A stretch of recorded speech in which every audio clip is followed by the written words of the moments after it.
បាទជំរាបសួរពុកម៉ែបងប្អូនថ្ងៃនេះបានមកដល់ចការដងទៀតបាទពុកម៉ែបងប្អូនឃើញដងអត់បាទហើយដងនេះបាទគឺជា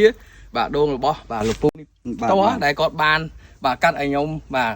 ភ្លាមតែម្ដងហើយថ្ងៃនេះធ្វើវីដេអូជូនដល់ពុកម៉ែបងប្អូនទៀតហើយអញ្ចឹងជំរាបសួរបាទថ្ងៃនេះបានដងដល់ឆ្ងាញ់មែនទែនហើយចុះមកចការគាត់ផ្ទាល់តែម្ដងពុកម៉ែបងប្អូនដោយសារគាត់ជាអតិថិជនដែលតែងតែគ្រប់ត្រូលនិងប្រើប្រាស់នៅផលិតផលជីធម្មជាតិ PN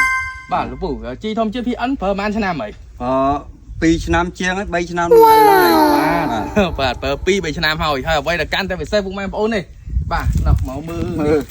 តនេះបាទអាហ្នឹងកាប់អស់ខ្លះផងណាកាប់អស់ខ្លះទៀតបាទនេះអូនមកលេងអញ្ចឹងណាបាទជុំទិន្នផលច្រើនមែនទែនហើយអញ្ចឹងមានន័យថាទិន្នផលច្រើនប៉ុណ្្នឹងហើយនៅកាប់អស់ខ្លះទៀតបាទវ៉ាវពុកម៉ែបងប្អូននេះគឺជាទិន្នផលបាទជាក់ស្ដែងបាទហើយថ្ងៃនេះពិតជាសប្បាយចិត្តមែនទែនបាទបានមកជួបជាមួយនឹងលោកពូផ្ទាល់ហើយជា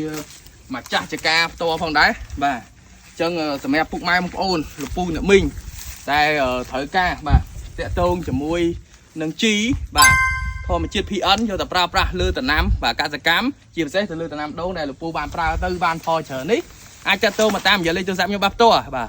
09គុតបាទ72ការ៉េ1និង099 72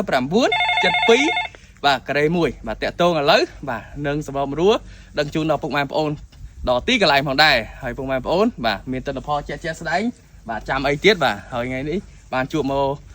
បងប្រុសម្ចាស់ចការផ្ទាល់ផងបាទហើយអរគុណមែនតើបងសម្រាប់បានទទួលរាក់ទាក់សម្រាប់ខ្ញុំបាទផ្ទាល់បាទជាក្រុមការងារខាងជីហើយបានបាទកាប់ដូងឲ្យហូបទៀតអរគុណច្រើនបាទបាយបាយ